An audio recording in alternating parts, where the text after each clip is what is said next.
Welcome back, everybody. April 23rd, NBA playoffs basketball is here. Jay, what's going on? My dog, how you doing? Feeling great, man. Feeling great. Up squads up 3-0. Right in the middle of the playoffs. Got a lot of teams, got a lot of series. I'm excited about the games tonight specifically. Shout out Ice Tray, man, and shout out Junior back for another one. And shout out Junior back for another one, man. Exactly. For those of y'all that are listening just on the pod and y'all ain't got the video, man. So that's why I be telling you, I got to come check out the video because y'all would have seen my brother Junior back here for another one. We had him for the previews, but we needed to bring him back, get his updated thoughts on these crazy playoffs. My brother Junior, how are you doing, bro? I'm good, brother. I'm happy to be here with you guys. Happy to talk about some hoops, talk about some of the hits from the predictions and some of the misses as well, and just some updates on how we're doing. So I'm excited to get into it. Yes, sir, man. Yes, sir, man. So, guys, today we got a lot to unpack. Last time we spoke was Thursday, April 21st. Before that, crazy Game 3 for the Grizzlies and Wolves, where the Grizzlies had that ridiculous comeback. So a lot's been happening, guys, on a nightly basis. Like I mentioned, we did recently give you guys our thoughts, but on this episode, we want to give you guys a new updated version of it, really get Junior's thoughts, because again, we only had him on for the preview. And then along the way, we can recap some of the games that we've liked over these past couple of days. Is that cool with you guys? Absolutely. Yes, sir. Man, let's get right into it then. I figure we might as well just start the way the bracket is laid out over here on the left side. Unless you're in China, I know China starts everything from the right side. So we'll just start right here on the left with these with this 1-8 bracket of this of Phoenix Suns versus the Pelicans. Look, I know I've been hearing a lot of noise, guys. I've been hearing a lot of noise. Yes, I hear that D-Book went down and the Suns, realistically aren't the same team without Devin Booker. But I don't think that it will be too much of a fight for the Suns to be able to get out of this series. I still got them getting out. D-Book or no D-Book. It was a great fight yesterday by the Pelicans, though. CJ and Brandon Ingram putting up 30 plus. And shout out Herb Jones to another good game. Defensive menace, man. We've been calling it on this pod for some time now, but realistically, guys, I still got Suns in 5. I don't know if anything's changed for you guys, but let's talk about this series for a little bit. Look, I'm gonna say without D-Book, maybe the Pelicans could pull one more game. They almost did yesterday. I think I'm leaning more towards 7-6, but yeah, it's just I think they're outmatched. We were talking yesterday about how much of a good job Willie Green is doing during the series. His adjustments have been crazy. Like I said, it's kind of like a prodigy coach. You see me and I really didn't appreciate that enough until the playoffs, and now he's becoming one of my favorite coaches in the league. So shout out Willie Green, but he's severely outmatched here, in my opinion. And not a dig at Willie Green, it's just the Suns are just that much better of a team, in my opinion. So I got Suns in 6 still for that one. Initially, think I had him in 5, but didn't expect D Booker to go down. Yeah. Jay, oh no, I said it was a sweep. Actually, I'm sorry. Yeah, I messed it up. My bad, Jay. Go ahead. Nah, no worries. Originally, I had the Suns in 4. Obviously, that didn't come to fruition. Maybe in large part to Devin Booker, which is a huge factor. We talked about it on the last show, John, and that is he's their leading scorer. He's their go-to guy. But if Chris Paul is going to shoot 70%. In the fourth quarter, which he has in these playoffs with 0 turnovers, and played these playoffs the first 3 games with 38 assists and 2 turnovers. Phoenix Suns are a hard team to beat with or without Devin Booker. But I still see, like Junior said, this last game was close in New Orleans, and I think the Pelicans are going to be able to pull out Game 4 and potentially another one, but I'm going to go Suns in 6 in this one. I just can't see them beating the Pelicans again at home. I also think I'm also a firm believer of the 2 players. Who's the best 2 players in the series? And right now, last night, Chris Paul was the second best player, or maybe the first best player at the end of the game in closing time, which he usually is at times. But I think on Friday, or whenever the next game is, I believe tomorrow, Sunday, I think CJ McCollum and Brandon Ingram are going to be the best 2 players on the floor, and they're going to get it done at home. So I'm gonna go Suns in 6, but we got the Pelicans tomorrow in that game, or if it's Monday, whenever the next game is. Okay. All right. Yeah. Yeah. The next game, I believe it's going to be on Sunday. So it'll be April 24th.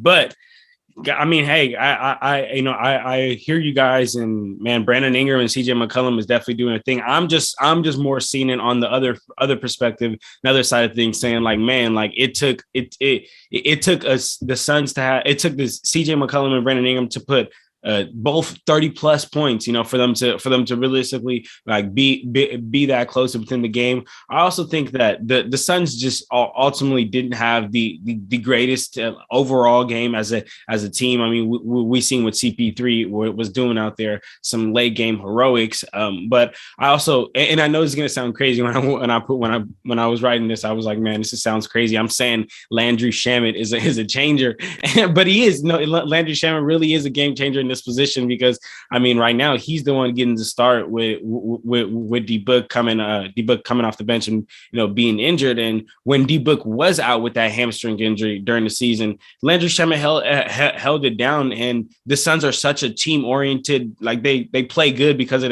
their team, the way they play, their playing style, that with Landry Shamet, it isn't such a drastic drop off when he's shooting well. But last night he just was not shooting well. He scored 5 points, went 0 for 5 from 3-point line and 2 for 7 from the field. So, I know it sounds funny to say Landry Shamet's got to play if the Suns want to really be at their top level, but if that's what they got to do, though. Landry Shamet's got to show up and he's got to at least be knocking down shots if the Suns want to be even half of what they were, man. So, all right. But I think they'll be able to get out of this first round without D-Book. It's when they might even be able to get past the second round matchup. It's when it gets to the Western Conference Finals that I think that it's going to be pretty crucial to have Devin Booker back by that point. So yeah, it'll be interesting to see. I'm right there, Rich. I definitely think that they could get past the Pelicans and they could get past the Dallas Mavericks, because I don't think the Jazz are winning. So that's exactly what we're going to do. We're going to move on to the next series. And that's the series we're going to talk about, is the Mavs versus Jazz. And Junior, I'm going to let you go first on this right here, man, because you called it. You called it on the preview. And we over here, we on Clutch Shop, we like to give props, Jay. We like to give props, huh, Jay? So we got to give Junior all his props for getting this right. But talk to us, Junior. What have you been seeing in this series? Appreciate that, man. I mean, it's like you were just saying with Landry Shamet, right? Like he stepped up when D Booker's out. Well, Jalen Brunson stepped up when Luka Doncic is out, and he's playing like he's a star player, I mean, he's putting up. I don't know what the exact stats were, but I think he put up 41 in one game. And he put up like 32 or 33 in the next game, in games 2 and 3. So I mean, Jalen Brunson is showing out. We're getting closer and closer to Luka returning. I initially had Mavericks in 6. I had Mavericks in 6 when I thought Luka was going to play all games, right? And now it looks like it might be Mavericks in 6 with Luka playing only or missing 3 games already, right? At least if he plays today. I know the Jazz play today, so if he plays today, then he'll have missed 3 games, and I still would probably pick the Mavericks to win, but I don't know. They're in Utah now, so I have a hard time believing Utah is going to drop both home games. So I think they're going to come out ready to play today and pick it up here today, but they're going to bring it back to Dallas, where I think Dallas wins another one in Dallas, game 5 probably, and then it's just a matter of time. Is Luka back? If Luka's back, I think they probably just wrap it up at 6. If he's not, maybe it goes to 7. But I still got Mavericks coming out of this. I had them before, and I continue that way. They've just shown that they're the superior team. Jalen Brunson's been able to come in and provide good scoring along with Spencer Dinwiddie. And on top of that, Maxi Kleber is playing like Peja Stojakovic. So they just have incredible shooting. They've been able to contain the Jazz pretty well and exploit their weaknesses too. So I think that's a recipe for a series win. That's why I still got to go with the Mavericks here. I'm right there with you, Jay. Talk to me. Yeah, I mean, I'm gonna have to shift over to the Mavericks in 6 here. It's just too. It's unfortunate. It's so clear that the Jazz don't like each other. I mean, Rudy Gobert, Donovan Mitchell, the rest of the team. They know it's coming to an end ultimately, and just the chemistry isn't there, and it's tough you can't win basketball games that way. You can maybe win here or there, but you can fool other people, but you can't fool yourselves. I mean, it's clear. I feel like they got a little group text.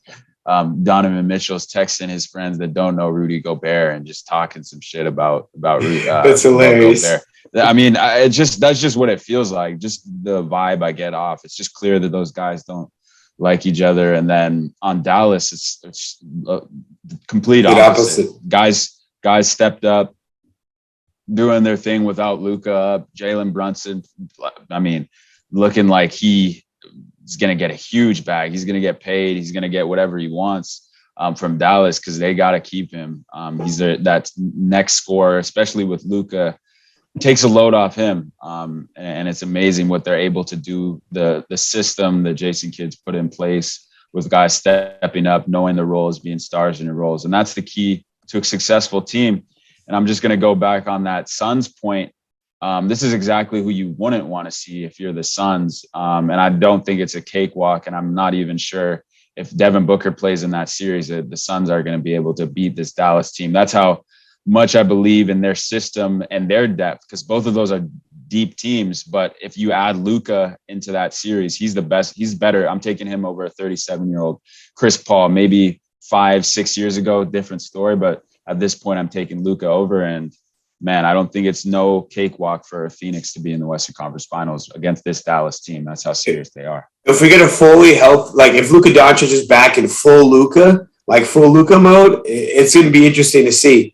If he can rule these boys, cakewalk for Phoenix. I agree. No cakewalk for Phoenix. I still would have Phoenix though. I still would have Phoenix, and I think Phoenix would be able to handle them because think about it. Think about it realistically.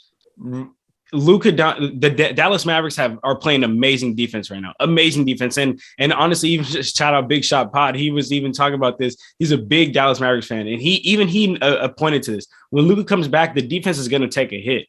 The defense is going to take because Luka isn't the greatest defender, and that's just like something that we've known. And the Suns' ability to be able to stretch that floor to virtually, genuinely have 1 through 15 contribute. I think it might be a little too. I think it might be. I don't think the Mavericks have enough heavy artillery. I mean, Maxi Kleber is not going to keep playing this way. He's playing this way because he's picking and popping on a Gobert that's drop coverage every time.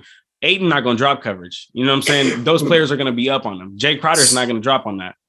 So yes, I agree with what you're saying, but remember they're going to be without Devin Booker for probably the first 2 or 3 games. So are they able to not get themselves in a 0-3 hole, 2-1 hole to make so Luka's defensive liabilities, which I don't even think are that bad.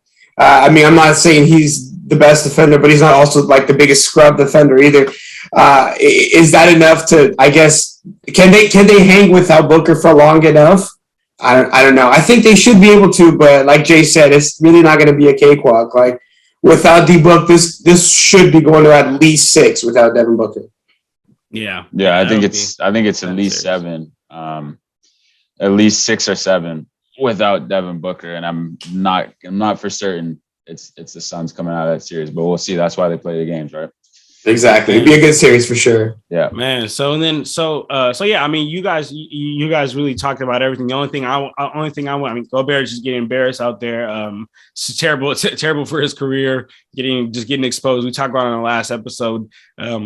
He has to play a drop coverage. If so, Jalen Brunson is killing him with that mid range. These guards just killing him with the mid range. The Jazz couldn't keep Gobert out there. They couldn't keep Whiteside out there. Hernan Gomez, he shouldn't even be out there. But they tried him. They tried Eric Pascal, which I called it on the last pod, and he did all right. But really, essentially, all these guys are getting played off the court. And to the point, I keep going to the point back to your point, Junior. All without Luka, man. All without. Yeah, that's the crazy part. Now, let me ask y'all something. Obviously, the Jazz are, I mean, I think we're all in consensus that they're going to try to blow it up this summer. Now, if you are Donovan Mitchell, do you look to stay in Utah and have them rebuild around you, or do you just want to get out and just go somewhere else? You know, because can you win a title with Donovan Mitchell as your primary guy? I think so. I mean, I don't know about that. I think it's clear in this series, and I've seen across the league, teams are targeting Donovan Mitchell defensively. They're asking for that switch. They're putting him in every action, clearly attacking him on defensively. And I think that his liability defensively, and the size that he's giving up, I don't know if that you can overcome that from a star. And I mean, let's be honest, 4.5 points is not going to get it done. If you want to be a superstar, you want to be Donovan Mitchell, who everyone raves about, and you have so much expectations of your teammates. I want you to have that same energy about yourself if you're Donovan Mitchell, because we've seen you do it before. You're a great player, but you're going to be attacked defensively. Doesn't even matter what you're doing offensively, because you're going to be a minus, right? We look at plus minus. You believe what you want about plus minus, right, Junior, right, John? But I think there's a lot to be said about it too. If you look on it defensively, what you're giving up, and then offensively. So that's what I have to add. I don't know is the question to answer to your question about Donovan Mitchell being a championship caliber, not superstar number one option. I think it's tough. I don't know, John. Tell me what you think. Leaning more towards no.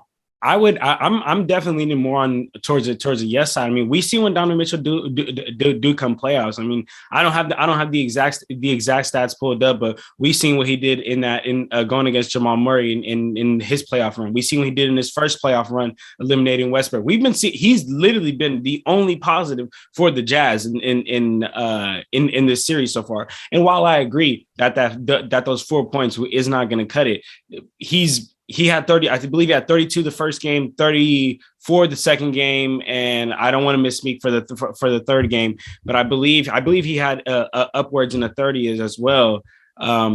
So I mean, like Don, what's up, Jay? You gonna fact check us? Finish your point. Okay. So I have something to add on that. Yeah, so with all that being said, I definitely think Donovan Mitchell could be that number one star, number one guy. Although I will add this, not in Utah. So to answer your other question about Donovan Mitchell going, I think he should leave. You talked about it on the preview pod, Junior. You said the Jazz, people aren't just going to come to the Jazz. Like, they're not just going to come to Utah. You got to build through the draft. And I think that Donovan Mitchell is, while he's not old, he's not in the, all these NBA players don't have just time to waste. So I think Donovan Mitchell should be looking to make a move to another market, a bigger market, to where he can grow within the free agent market. But the team can grow within the free agent market, and there's a realistic opportunity of players coming and them landing a big player, because in the NBA today, just Donovan Mitchell, and that's not no knock on him. I still think he's number one guy. I don't think any number one guy is just enough. Just one guy is not enough to do it anymore. I agree. I think it definitely needs more than one, but I guess what I was more getting at is if he's the best player on your team, like his complementary star would have to be at or below his level. Is that enough to win a title? But Jay, you weren't going to add something. Go ahead. Yeah, I just need to throw out a little fact for you guys, and almost a franchise altering thing. You'll be like, what? This is. But I'm gonna tell you why this is. On January 30th, 2022, earlier this season, the Utah Jazz suffered a blowout loss to the Minnesota Timberwolves, 126-106.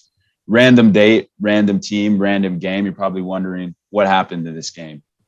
Joe Ingles blew out his ACL in that game. Why is this important? Number one, Joe Ingles was a huge part of this iteration of the Utah Jazz, what they did defensively, offensively, whether he was starting, whether he was playmaking, whether he was defending the other team's best perimeter player, taking pressure off Royce O'Neal, taking pressure off Donovan Mitchell, hiding him at times, being able to not make him work as much defensively. And that's huge part. Joe Ingles was a huge part of that team. And I think he was a huge part of bringing those guys together and making those guys like each other a bit more. And I think we're starting to see that without Joe Ingles, this team, as much as he might not have been doing on the floor and helping out that much that he was before previously, I think just having him around in the locker room, being a veteran, a guy that everyone likes on that team, is huge loss. And we're still seeing those effects to that day. So he's a glue guy for sure. Later, man. Yeah.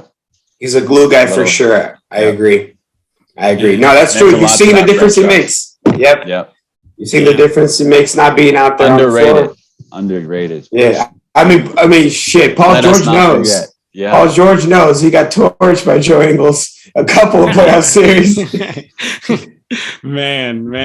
Well, all right. Well, so I mean, basically, with all that being said, we come to the conclusion that the Jazz are over for, and I don't. And it's funny because we've been. I feel like for some time now, for a couple of years, we've been saying Rudy Gobert is unplayable in the playoffs. When is it going to get to the point where he doesn't even get paid anymore? Because I know what he's doing on the defensive end, but if you can't play come playoff times, you can't be on the court. I don't care what you're doing in the 82 game season, unless you want to be a regular season winner. That I don't know what that is. You need to be winning titles, otherwise it's for nothing. Otherwise it's for nothing. Otherwise it's for the birds. Exactly, Junior. So let's keep it pushing and let's get to the next series here, and that is the Golden State Warriors versus the Nuggets. I still, on the last episode, I rescinded to Warriors in 5, and I still have Warriors in 5. I ultimately think that they're gonna finish them out. The Nuggets are extremely hobbled, man. The Warriors are doing a great job guarding Jokic, really loading up on Jokic, like how you expect any NBA team to do, with Jokic being the only real threat out there. But I really don't have anything else to really add. I think this is going to be one of the blowout series. Besides this in the Philly series. I kind of this was going to be a blowout series, man, but I have nothing really else to add to this series. Jay Junior, I know Jay definitely got some add, man. He's like, my team up 3-0. I'm feeling good. Junior, I'm gonna let you go. All right. I'm gonna cut to the chase. Warriors are playing great. Yes, that Nuggets are shorthanded, but it doesn't take away from how well the Warriors are playing. I mean, they got Steph Curry popping, Jordan Poole popping, Klay Thompson popping, Draymond playing great D. Like they're looking pretty good. I said, I had the Suns coming out of the West, but I mean, it's looking like it could be the Warriors. I still do, because I think Devin Booker will be back in time for that series, but the Warriors are much better than I expected them to be. Not that I didn't expect them to be, playing well, but they're much better than I expected them to be come postseason. Like, they came ready to play in the playoffs. They're one of 2 teams that still haven't lost a game. And I mean, they were down in game 3. It just, managed to stay in it, not get too far back, and then, ultimately take the lead and come up with some big plays. That steal by Draymond at the end of game 3 was a work of art. I will say I don't like Draymond Green too much, but I gotta give respect where it's due. That was a hell of a steal. Like, he picked Jokic in the most important moments. So, I gotta give props to Draymond Green and to the Warriors for just playing this way. So, I think, like you said, John, I think I initially had Warriors in 6. Now that they're up 3-0, I really don't see them, dropping 2 games, because they'd have to drop 2 games in a row, because next game they win the series. So I really don't see them dropping 2 games in a row. So I agree with you, John. I think Warriors in 5, and just wrap it up and see if they're going to play the Timberwolves or the Grizzlies, because that's a great series. But talk to me a little bit about the Warriors Nuggets series, Jay. I know he's been itching to talk about this one. You feeling it? You know what this is, fellas? This is a towel. We all at the pool party, my friends. We all at the pool party. I thought you were prepared for Cancun. And I also got my broom. This series is over. Shout out the Nuggets. Extremely good fight last game in game 3. I think they gave it all. They gave it their puncher's chance. But it just showed me all the weapons the Warriors have from that small ball lineup. I think there's no team in the league who can match up with that lineup. Ultimately, I think it's unguardable, just the weapons they have on that. And it's clear that the Nuggets fought. They gave up their best effort. Better game from Jokic, better game from Aaron Gordon, who was the X factor that they needed to step up, but just not enough without Jamal Murray, like you said, Michael Porter. And I just see fully healthy, no one's beating this Warriors team just from the weapons they have, the defenders. Draymond Green, ultimately, I believe, is the best defender in the world right now. He would have won the Defensive Player of the Year, in my opinion, if he didn't get injured. 15 more games. All credit to Marcus Smart. He had a great defensive season. I just think what Draymond means for this team defensively, there's no replicating that. And it's just why I think he can match up with pretty much anyone. So not much else to say about this series. Poole, Curry, best 6 men arguably of all time right now. But can't really say much about this team. I gotta give credit where credit's due, man. I didn't expect this team to come out like this, and and they did. And it's I can't say I'm not thrilled to see it, because I really am. It's been fun to watch just from a basketball perspective. Seeing these guys. So you got Warriors not only coming out of the West but winning the title now. Absolutely, I've been saying this from the jump though, to John. But yeah, that's my. I don't know. The East is looking pretty good this year. Jay, remember that's my final pick. No, remember, Jay. I mean, it could be your final pick now, but remember we were talking, and I said we would feel confident having the Suns coming out the West. This was during the season. Now, I'm not gonna lie, the Warriors definitely have picked it up come playoffs. But that was out without Draymond. That was without all these guys. So that was at that time. I said if we said today, I got the Warriors winning the NBA championship. So I'll say this. Fully healthy Warriors. No one's beating them. I had the Suns coming out of the West, but I did not have the Suns winning the title. And I had two teams beating them. I had the Bucks beating them, and I had the Sixers beating them. And so I don't know. Like I think with this, the Warriors definitely got a good chance of coming out of the West. But I think a title is going to be a little bit of a tougher ask. But I mean, if there's somebody to do it, they definitely have been one of the most impressive squads in the offseason so far. So we'll have to keep our eyes peeled for that one. It's going to be good no matter how it goes. Man, that series is gonna. I mean, just watching that Warriors playoffs run is gonna be insane, man. They picked it up at the perfect time, man. That's what you're supposed to do. That's what veteran teams do, man. So glad to see it. Let me ask y'all, who are the Warriors playing next round? The Warriors are. We'll talk about that series, right? You got to talk about that series, right? For real. Yeah, that's what I'm saying. That's what I'm saying. Like who do y'all think is gonna win? Who do you think is gonna win? You start it off, John. Yeah, go ahead. All right. So after seeing what Memphis did to the Timberwolves in Minnesota, like Karl Anthony Towns said, they in Minnesota now. Man, like they were down 26 points, bro. Like in the third.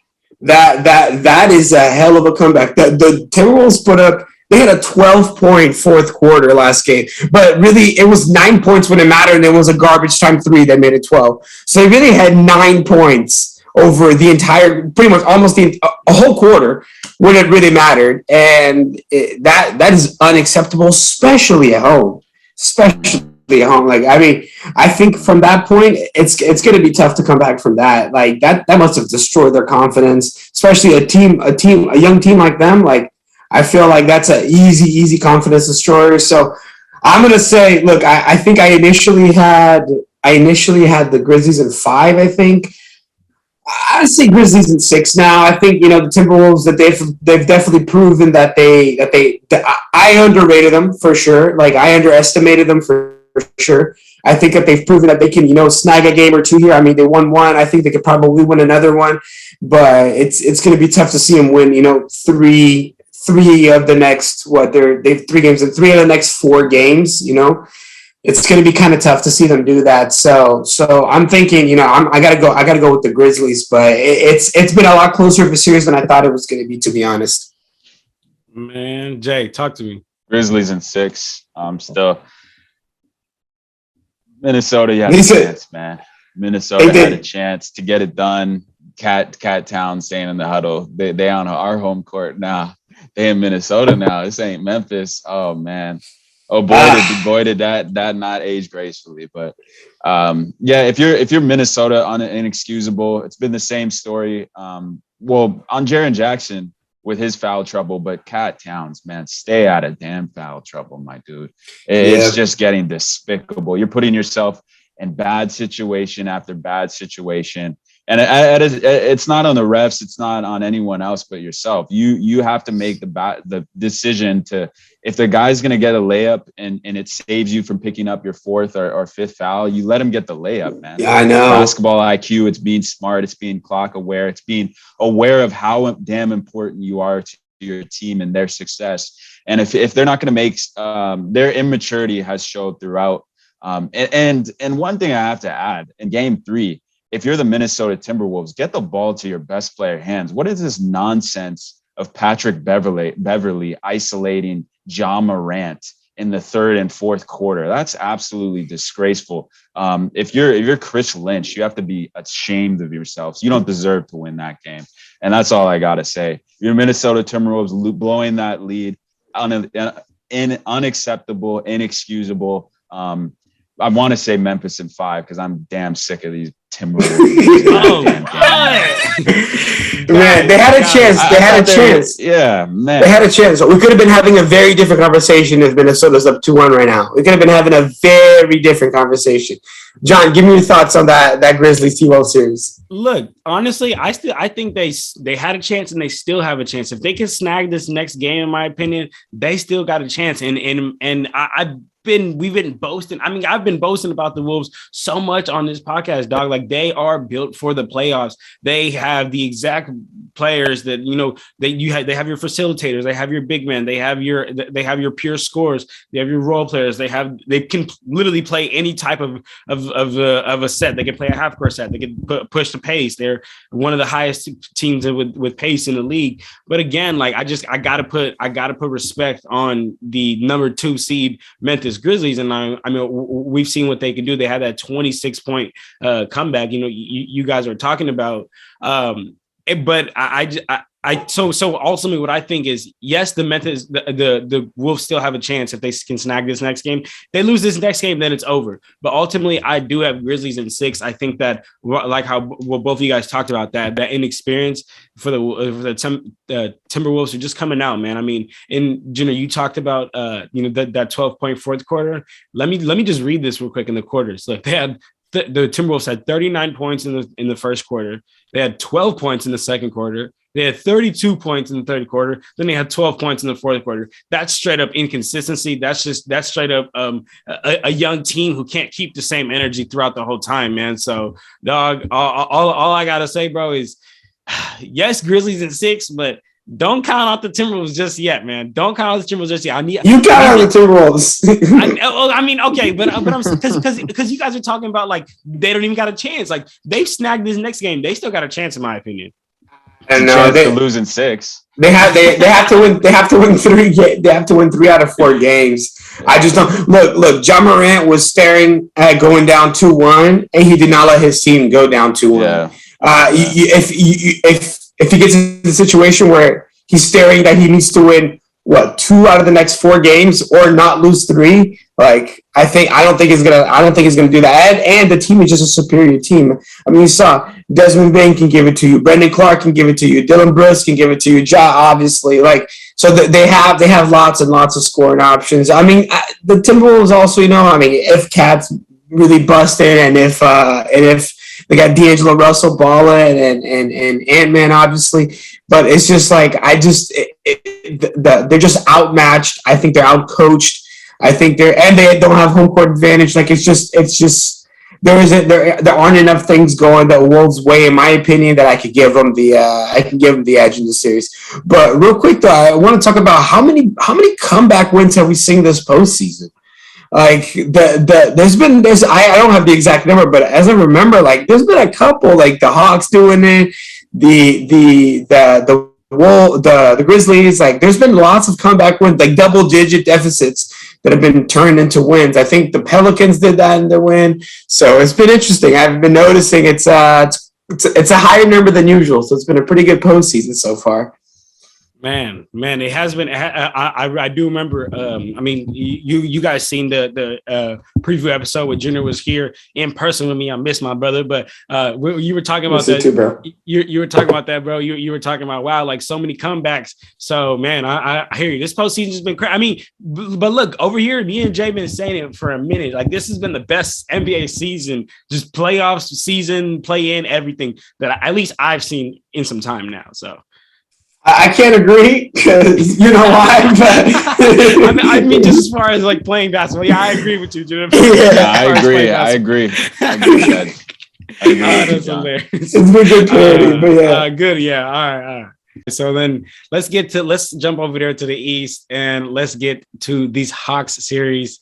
Jay, hey man, I said on the last episode, I said, just bring the brooms out. the Heat are gonna sweep Trae Young and the Hawks. I said, bring him out. And I was like, I don't trust Trae Young. And you told me, you said, don't do that. You already doubted Trae Young in the past. Don't do that. So that's exactly what I mean. I went wrong. I was wrong, Jay. You were right. But Jay, talk to me about that crazy game we saw yesterday, Hawks versus Heat, or just talk to me about the series, how you've been feeling. The Hawks finally got one, despite what I thought and what the world thought.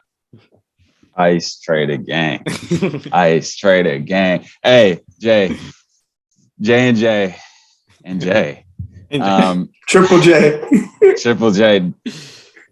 I always say, if you have the best player in the series, you have a chance. Trae Young's the best player in the series. No disrespect 100%. To Jimmy Butler. He's playing great, but it's we see time and time again, if Trae Young has a sliver of daylight, he's scoring. He's making a play for his teammates. If he's not scoring, he's getting someone else. He's getting Kevin Huerter. He's getting Bogdan Bogdanovic, who came up with some huge trays in that game. And Onyeka Okongwu. He makes the players around him better day in, time and time again. That's what we see from Trae Young. And it just rubs off on the rest of his teams to the point, DeAndre Hunter, didn't even say him, to the point where his teammates play better. They raise their level of play because it's expected, because they know Trae Young's a warrior. And with that mindset, your team always have a chance. So we said he would get 2 games just alone. And that still holds true. I don't even remember what I said, I'm pulling back, but I was wrong again if I even question. I don't usually question Trae because I understand how great he is. And just another display last night. I mean, not much else to say about that. Miami had their chance to close it out, but Trae said no. He said, no, we're here. This is my home court, and he protected it. What a performance. Junior, what do you got to say to that, man? Fellas, what's cooler than being cool? Trae. Outcast will tell you. Outcast will tell you it's ice cold. It's ice Trae. It's ice Trae. It's ice Trae. But man, when he pulled up for that deep 3 from the logo, I was like, what is he doing? It was a contested 3 from damn near half court. Nothing but net. I was like, that man is cold, bro. That man doesn't feel an ounce of pressure if he did that. Man, he pulled up from damn near the half court line with the game on the line. I was like, what are you doing? And then boom, like in 2K when you accidentally pressed the shot stick when you didn't need to, like that's what it looked like because he just pulled up from half court. But nah, man, that was nothing. Light work for Trae Young. Light work. Yeah. Like that was nothing. So I mean, dude, I don't know. We talked about this when we did the preview, and I said just on Trae Young's merits alone, I'm giving him a game. I gave him a game. I had said Heat in 5, I think. So on his merits alone, I'm giving him a game. We saw that here. Are they going to be able to pull another one? Maybe one more. I really have a hard time seeing the Hawks pull one more out of it. Now, I don't know. I mean, we are notorious on this podcast for doubting the Hawks and constantly being wrong about them, except for Justin. But Justin said, not me. Jay. John, tell me. Junior. What's up? Junior. What's up? If the Hawks pull out game 4, if they pull it out, I'm not saying they in the ATL. It's a series, and it's it's. I don't know. Hawks and no Hawks and. I want to say it. I want to say it, and we're gonna revisit this after game 4. We're gonna revisit this after game 4, and if the Hawks pull out game 4, I'm telling y'all. Hey, we could have been saying the same thing about the Bulls, and they come out and got smacked in game 3. Yeah. After they won the game, you know what I mean? Like it was a similar situation. They're undermanned. They're the inferior team. They win a game. They shock everybody, and then the Bucks came out here and gave it to them in game 3. So we'll have to see. I think the Heat are going to come prepared. They're not going to come to play. I think maybe you're right. Maybe the Hawks do pull one more game, but if they pull one more game, that's it. I have a hard time seeing them winning, 3 more games out of the series. But hey, like you said, Jay, they got the best player in the series. And when you have the best player in the series, I mean, I think that's you always got a puncher's chance. Now, this is going to be too. If Trae Young gets the Hawks to win the series, he's gonna move into that. He's gonna move into that different category. That I mean, if he's not already there, like he might already be a superstar in the league, but if he's not, he's gonna solidify himself with that. And it's gonna be different. What do you consider a superstar? Top 10? Top 5 for sure. Top 10. Are there 10 superstars in this league? Superstars. I mean, somebody that could really be a 1A on the championship winning team. Like, real quick. If that's the criteria, then it's probably 5. It's probably top 5. It's definitely top 5. When you it's probably like something that, between 5 and it's probably between 5 and 10. I'm going to say because you definitely got your LeBrons, you got your KDs, you got your Steph Currys, you got your Luka Doncic's. Do you got your Jason Tatum's in there? Because you got your Embiids. You got your Embiids. You got your Jokic's. So that's already, 6 players, right? So I don't know if we go all the way up to 10, but we definitely have a little bit more than 5. So I'm probably say it's not a set number. It's just like who's doing it. You know what I mean? And Trae Young might be in that conversation. Or you can say Devin Booker a superstar? Yes. Devin Booker's a superstar. I think he is. I think he is. He's in the MVP running. Like he's a superstar. In my opinion. And all those names that you mentioned, Junior, is Trae Young in that bunch? Because to me, he's not in that bunch yet. If he takes him out of the series, he is. I think not. I think you draw the line. If Ja is, then Trae Young definitely is. I think Ja is not. Okay. In my opinion, I agree. I think Ja Morant. Ja Morant is in that same category with Trae Young. Like you right there, and give me a couple of more of iconic performances. You're gonna put him there. You don't have him there. I'm giving Trae over Ja. I think he's I think he's a little bit above, a few spots above. Over Ja Morant. Maybe not even. This is all subjective, like numbering. But I'm taking Trae just to contract. I mean, he's been to the conference finals. You can't overlook that. Are you taking Jason Tatum over both of them? Because I am. I would take Jason Tatum over both of them. Yes. And then putting? Go ahead, John. Tatum, I was going to say, is Jason Tatum the last star of that bunch we were just talking about? I think so. I think Jason Tatum is where you draw that line between superstar and star. Agreed. And I think then you have your Trae Youngs, your Ja Morants right under your Donovan Mitchell's maybe, but I don't know. Yeah. I think DeMar DeRozan's. DeMar DeRozan, Zach LaVine's. I think that's kind of where you go. Now, an interesting thing is is Jason Tatum the last guy in that bunch, or is it Devin Booker? Because on his day, Jason Tatum could make an argument he's a better player over Booker. I think I am too. So maybe Devin Booker, but I still think Devin Booker's a superstar. So I think maybe Devin Booker is where we draw that line. I think Tatum might be because John, you said if he's the last one, I agreed, but I think it actually might be Devin Booker. Then you draw that line. But it's an interesting conversation to be had, especially with this series we're seeing with the Celtics. So So all right, I mean, So I guess come to the conclusion that Trae Young really isn't in that bunch yet, but agreed. If he takes him out of this, which would be insane, and Jay Hill, I would literally just start asking you for bets and then just placing all of my life income ever on it if you got this right. So real quick fellas, before we leave the topic though, you know who I think was in that superstar category last year, but it's not this year anymore? Who? James Harden. Oh, for James sure. Harden. For sure. James Harden. But you could say last year you would have put him up there with all those players with the the Doncic's and the Tatums and obviously, if I say Doncic and Tatum, I don't need to say Curry and LeBron and KD because that's a given. But I think James Harden was in that category. I don't know that he is anymore. Like these games, it's really just not that he's been bad by any stretch. He's still a star, but like you can tell now that when you see a superstar next to a star, it's like that Cat Williams skit where he said, "A crest of 300 is nice until a phantom pull up," and that's what you got with James Harden. Then indeed, a superstar pulls up and you see it's different, right? You see it's different gravy. So, but he's also not healthy though, John. That's true. That's true. That's true. This isn't a healthy James Harden. So I will give him that. Like you can tell this ain't him.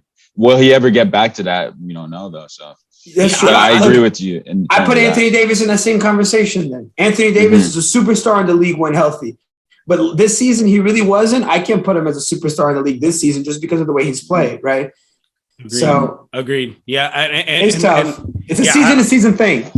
I agree. Yeah, these stars and superstars are constantly flexing. The only ones that honestly aren't are your LeBrons, your Currys, your KDs. Like, I think those guys are just so yeah. Giannis for sure. Exactly. That's another. We didn't even mention Giannis when we were talking. That's a top 3 player, let alone top 5. Yeah, for sure, for sure. Respect on the freak's name. Yeah, no, that man is different. That man is different. Giannis is a different breed, man. But all right, so then. That was a nice little tangent. We went on to basically come around to, if the Hawks win, that'll be crazy, but most likely all of us have the Heat taking out this series. Jay Hill's upset by saying it, but we got. No, I was looking at the next series we were talking about. Oh, okay. No, I was thinking. Well, I mean, what series are you looking at, Jay? Because I was thinking about Giannis, and I was like, that Bulls Bucks series could be good too. I was thinking a little closer home. To home. Oh, we go. Six. It's looking a little dark outside, my brothers, and you know where I'm at. It's looking a little dark, looking a little gloomy outside. Looks like a storm's coming. That's all I can say. Oh, man. Yes, let's get into it. Let's get into the 76ers and Raptors series. I was going to say, you got to get the broom out for your homies. Is Jay getting the broom? Oh, I hate to do it, Philly and 4. Unfortunately. Hey, let's just cut straight to the chase, fellas. Number 1, it's 11 o'clock start for you, 2 p.m. here on the East Coast. That's like the ideal sweep time. Let's be honest. Morning games are the worst. Number 2, those morning games, those kind of early afternoon games. I don't know how much energy is going to be in the building tonight. Toronto just after that game 3 loss, Embiid, that huge 3. And let's not forget, he remembered in his mind the Kawhi shot when he hit that fadeaway shot that the one took his heart out, man. He wants to take this city's heart out. We seen him. We found out yesterday he has an injury to his thumb. There's no chance he misses this game tonight, and I expect him to perform. I mean, it's a closeout game. He gets a chance to get his revenge on a Raptor team who took him out 2-3 years ago. So he's ready for this. And without Scotty Barnes, the Raptors look helpless, lifeless, and sweep king. Jay, Raptors. Jay, let me say something real quick. I agree with you with Embiid is going to want to play no matter what. But if I'm making any coaching decisions in Philadelphia, there is 0 chance I'm playing Embiid today. I'm not playing Joel Embiid today. They're up 3-0. Scotty Barnes is not playing. They should win this without Joel Embiid. Don't risk making it worse because I think the Sixers have a real shot at winning the title this year. They have a real shot at winning the title, and you want to preserve your superstar as much as you possibly can, and obviously it's kind of tough to see, load management or injury prevention in the playoffs, but you got to do what you got to do to win, and if it's resting your stars, you got to do it. If I had any say in the Sixers front office, I would tell them Joel Embiid doesn't even suit up this game. And even if they drop one, they'll bring it back to Philly and win it. What are you going to say? Tell me. But Jay, like I'm thinking, you play this game, you win it, then you get your rest because we don't know how long that Miami and Hawks series can go. The Hawks could get one more. That series potentially goes 6, and you get all that rest time. You sweep them now. Joel plays, and maybe he's playing spot minutes. Maybe he's on a minutes restriction. You get your rest. Yeah. You take the life out of him early. Even if he plays early, they find they have a commanding lead. They're winning that game against the Raptors, and then you take Embiid out. I still think you have him in. I mean, you're not wrong. And then take him off. You're not wrong. That's just my thinking. More on my thinking, and he wants to play. The reports are that he told that organization that he's not missing any games. He's going to play through this injury, and you're not telling Embiid he's not playing. You know what I mean? And that's what I'm saying. As a competitor, exactly. You love that. You love to see that, though. As a competitor, he's not gonna not play. Yeah. But honestly, but I think you're right though. Maybe take the Steph Curry approach, wean him in. If he gets he doesn't have to start. Bring him in a few minutes if you need it. If you don't, keep him on the bench. So you're right. Suit him up, but I wouldn't ask too much of him just to not risk. It's just not necessary to ask too much of him right now. Like when they used to have Ben Simmons and he was out there fighting for his life, putting up 45 points a game just to keep his team in the 6th seed. You don't need to be doing that anymore, you know? Right. John, tell me what you think about this series. Man, Jay hit it on the head. I'm funny. We all got Jays, but Jay Hill hit it on the head on what he said. Just put Joel Embiid on a minutes restriction, because I agree with you, Junior. Like, especially with the injury-prone player like Joel Embiid, it's like, man, like if he looks at his thumb the wrong way, it'll go down with the injury. So, like, I agree. It's, you know, you want to play it really, really risky. I mean, you want to play it real, like, you got to play it really, really closely, because agree, Joel Embiid is extremely injury-prone, and you absolutely need Joel Embiid to even have a chance to come out the East and beating the Bucks, which I think that's what ultimately would come down to. And you absolutely need Joel Embiid. So yeah, Jay Hill hit it on the head. Give him a minutes restriction. Try to get an early lead. And if anything, I also, you know, I hear and agree with your point, Junior. You know, it is. You drop one game, all right, bring it back to Philly and finish it out here. So yeah, ultimately, I think that the best decision would be like how Jay said, which is just, you know, put him on a minutes restriction and rock out from there, because you need Joel Embiid, so you got to make sure he's healthy for the rest of the season. Kenny said one thing. Kenny to Jeff Smith said one thing I really like. NBA final teams like the Bucks, the Sixers, Suns, Warriors, all these teams, they need to be breezing through these first rounds, right? They need to because like they're that much better than these teams, and they need the rest. They need to be breezing through these first rounds, getting the rest, getting good, and, you know, being ready for these later rounds, man. So, and they all really should be breezing, except maybe for the Bucks, because I think out of all the opponents to those teams, the Bulls are probably the best one. But I mean, I think they all should be. I mean, like we saw, the Warriors and Sixers are taking care of business. And also, one more thing about the Sixers game tonight, it's the perfect opportunity for James Harden to put himself back in that superstar conversation, you know? Let him be the primary. Exactly. Let him be the primary ball handler. Let him be the star of the game, so you don't ask too much of Embiid. Because, I mean, shit, James Harden's got the talent to do it, you know? So, you know, this is honestly, if for James Harden, this is a great scenario, because he's got the opportunity to really do it and really go out there and take this game. And if he does, I mean, the Sixers are just going to look like they're that much deeper, because then, you know, you could get it from Embiid, you could get it from Harden, you could get it from Matisse Thybulle, you can get it from Tyrese Maxey, you get it from pretty much anybody, right? So J. Cole, Tobias Harris. You can get it from anybody. So you can get it from anybody. So that's Dreamville. I know. So you got Dreamville. You got Dollar Store J. Cole giving it to you. So you know, I think the Sixers, you know, if they could show their depth and really sweep a team that, hey, I'm not gonna lie, and I'm gonna say here, a lot of people had as their dark horse. It was the Raptors, and I think that now that, you know, with them getting swept, obviously, you know, Scotty Barnes went down, Gary Trent missed the game, but, you know, the Sixers are legit. Sixers are legit. I mean, we've been saying that since the beginning of the season, and Joel Embiid's legit, and you guys know how I feel about Joel. So yeah, second best center in the league. But all right, so then let's keep it pushing, y'all, and let's get to this Bucks versus Bulls series, who did just get a lot more interesting. Much like that Suns team, the Bucks lost a big part of their team, being Chris Middleton. Regardless, though, I still think the Bucks are going to be able to pull this series off. I think they're going to pull it off in 5. Just real quick, I have a bone to pick. DeMar DeRozan last night, right? We're talking about Chris Middleton goes down. You need to attack. This is when you need to try to get the Bucks on you know, get the Bucks on their heels, put them on their butt, and tie the series up and really try to go from there. DeMar DeRozan, the guy who we know what he do. He puts up shots. He's a shot maker, shot taker. Only took 9 shots. We're talking about in NBA playoffs, game 3, you, as DeMar DeRozan, the leader of that team, you and Kobe White took the same amount of shots.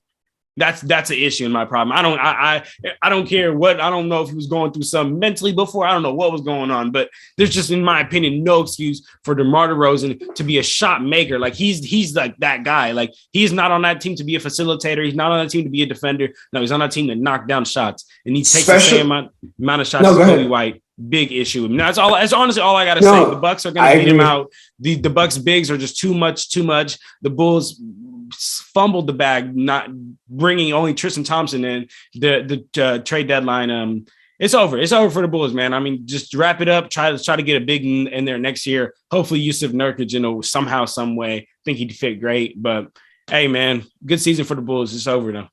Yeah, I mean, I so just going off what you said about DeMar DeRozan, I agree, especially coming off the performance he had in Game 2. There's no reason the way he was popping in Game 2. There's no reason he should not have been come out just shooting the lights out for Game 3, but he didn't. And yeah, like you said, I think it's a wrap. It's a wrap for the Bulls, and it sucks because they had injury problems. But honestly, even with Lonzo, like they're not beating the Bucks. The Bucks are just too good. So it's an unfortunate matchup that they got. Honestly, I think if the Bulls were looking at, if the Bulls would have maybe fallen down the ranking and played the Heat, even with the healthy team, I think that actually could have been a pretty good series. But I mean, just the Bucks, the Sixers I think the Bucks and the Sixers are cut above the rest. Maybe the Celtics are starting to get in that conversation. I had underestimated them, but I don't know. I think Bucks and Sixers are cut above the rest. Jay, talk to me about this Bucks Bulls series so that we can get into that Nets Celtics series. So that's been a good one.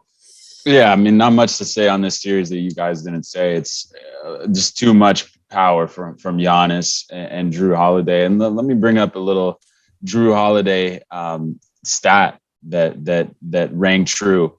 Jrue Holiday's contested 34 shots this playoffs, 25 ended up in misses. And for anyone curious though, he wasn't guarding DeMar DeRozan last night, but I think he will soon, because that's the only opportunity for the Bulls, in my opinion, to make anything of the series. And DeMar's got to take over like he did in Game 2 for them to have any chance of winning in Game 4. And then also another thing, 40 shots have been taken well defended by Jrue Holiday, and only 10 of them went in. So the dude straps. You put him on any perimeter defender, and shout out StatMuse for those facts. I didn't find it myself, but that is something that that's incredible. It can't be said enough. They're missing Chris Middleton, yes, but Giannis, Jrue Holiday, and then the supporting cast, including Brook Lopez, who adds to them defensively and as a rim protector. They're just so hard to beat Milwaukee. And I think the next series, which I believe is going to be Boston and Milwaukee, is just going to be unbelievable. Man. But speaking of that, let's talk about Boston and Brooklyn. I don't got much to say about this year. So who's winning tonight, y'all? Who's winning tonight? Boston or the Nets? The Nets. Brooklyn. Yeah. Okay. They're not holding down Durant for 3 straight games. Man, Durant's gonna have a big game. Real, man. That's what Durant's gonna have a big night on drugs tonight. He's gonna just be going insane because there's no way. I mean, we talk about it all the time, Jay. We say in the NBA, there's like, if you hold somebody up one night on a back-to-back, that team is going to come out with intensive amount of energy, like extra energy the next night, that they're going to play so much better. And KD is the best player in the series, like flat out, straight up. On paper, yes. So far, though? On paper, yes. He's the best. Okay. We said this last episode. We said, look, KD is the best player in the series. Has he been playing the best? No. But as far as the best basketball player, he's probably the best basketball player walking on earth right now. On earth? These performances have been really underwhelming. These performances have been really underwhelming. Prisoner of the moments here. I get it. No, I know. Look, I'm the first one to give KD his flowers. You know that, bro. I was talking about KD was gonna usurp Kobe career wise when he was first starting out. Like I got mad respect. Oh no, I don't know about respect, because he's kind of a bitch, but come on. I got.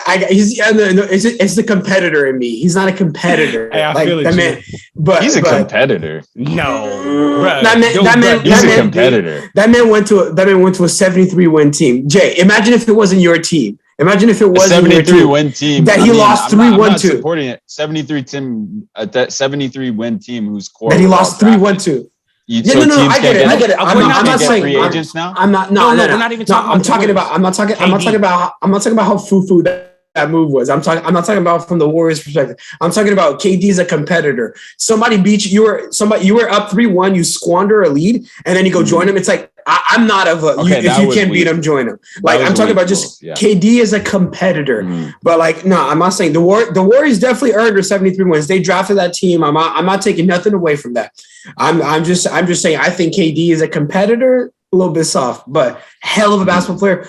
I mean, I think Kevin Durant's a top 10 basketball player of all time, which is an incredibly elite company to be in. So, like KD, I give it to him. He's the best player of the series. He's arguably one of the best players in the league. I don't know. It's just in this series, the Celtics have done a good job locking it down. All I'm saying is in 2018, we saw LeBron take these boys by himself. That's all I'm saying. But nah, we're not getting into this right now. We can't. But all I'm going to say is KD is the best player in this series, yes, on paper, but he hasn't played like the best player in this series so far. That doesn't mean it's too late to turn it around, and it doesn't mean I don't think he will, because I think if someone's going to do it, it's going to be Kevin motherfucking Durant. But we're going to have to see. We're going to have to see him do it. But, I mean, Jason Tatum has been giving these boys hell on offense and on defense. Like Celtics defense is insane. It's been nuts. And then Robert Williams might come back too. Time Lord, Jay with Jay. You was talking about it, Jay. I'm excited. Time Lord's back. Yeah. I'm excited. I'm excited to see this series. I'm honestly excited to see Ben Simmons play too. Like I agree with y'all. Like Ben Simmons also not my favorite player anymore. Ben Simmons in game 4 when he comes back, not my favorite player. I know what I mean. Like I don't agree with the things he did, but before, look, John used to hate Ben Simmons before this whole thing even started, and I used to be defending Ben Simmons because I like Ben Simmons. He's a defensive menace, but I agree he's been kind of the situation it was iffy, but I will say I'm excited to see that because it's just going to be just from a pure basketball perspective, like not talking about Ben Simmons as a person, but his defense is so great, and watching his defensive presence paired with KD's attacking prowess. Kyrie's so shifty, he give it to you any night. The Celtics locking shit down, like it's going to keep getting great. I agree with y'all though. I do think the Brooklyn Nets are going to pull a win, maybe even take both games. Nah, I don't know if to take both games in Brooklyn. It's so tough, but they definitely win one in Brooklyn. hey, Jay just changed his name right here on the Zoom. Celtics in 6. That's hilarious. Oh man, yeah. You might have a point. Junior, hey, I said it on the last episode, and look on the preview episode when you were here with us.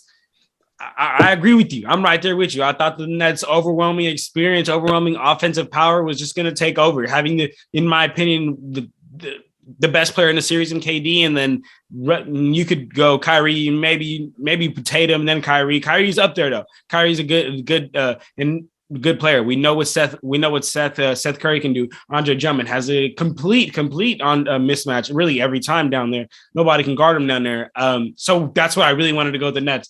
But after those first two games, Junior, and after watching the Nets getting break down, after watching the Celtics get the closest thing to stopping KD. You can't stop KD, but containing, like doubling him, and just their rotations were just beautiful. I talked about it on the last episode. I don't think I saw them miss a single rotation. And Junior, we know as Lakers fans, there's a lot of the rotations were being missed, right? Like when you switch on the pick and roll on just the communication is beautiful. The Celtics defense is beautiful. They're getting it done. They have 2 bucket getters in Tatum and Brown. They have their facilitator in Derek White. They just have a great overall team right now. They're being amazingly coached. I'm not even going to try to say his name by their coach. So, man, honestly, Junior, I said on the last episode, Jay heard me. And I know, and you're here now, so I got to tell you, I got to jump ship, bro. I got Celtics in 6 as well. I think they're going to end up. I had originally had Celtics in 7, but my original point on the preview was if it gets to a 7-game series, the best players are going to rise up, me and KD. But I don't even think that the Celtics are going to let it get there. Got to switch ship, man. Celtics in 6, to be real. Man, I had Nets in 7 originally. Yeah. I still have a feeling it's going 7. I will say this to counter that. The series is not over The series is I not agree. over I agree. until the away team wins on the road. Yeah. Until you get a win on the road. And until Boston does that, because I have Brooklyn winning tonight, this series is not over. So that's a little asterisk. I will add, sure. I still have the Celtics in 6, all that being said. But if they win both games here, Brooklyn, it's going 7. Tied series. Yeah. That's what I'm saying. The series is far from over. Like, Celtics are up 2-0, but they won both games in Boston. Now we get 2 games in Brooklyn. So the Celtics have a chance to tie this up. I mean, there were close games in Boston too. So, who knows? Maybe if the Nets win by a blowout tonight? Then you had two close away losses and a blowout home win. If you take everything out and look at that, just look at those facts, that almost looks like this series is in your favor, right? You narrowly lost away and you won a lot by home. Like, I think it's just a matter of adjustment. But it's like what you guys were saying. KD, you just got to try to contain him. But even containing KD is 23 points in the first game and 27 in the second. Like, that's what containing KD means. That's how good he is. So, he's due for a game. Kyrie too. Kyrie's been playing well too. So, I think we're gonna have to see a real masterclass from both of them. But I think we're gonna see that. They're both. That's an extremely skilled duo. We talk a lot about the Nets' lack of depth, which is true. But they make up for it by having pretty good starting 5, right? Like, they still have Seth Curry giving it to him.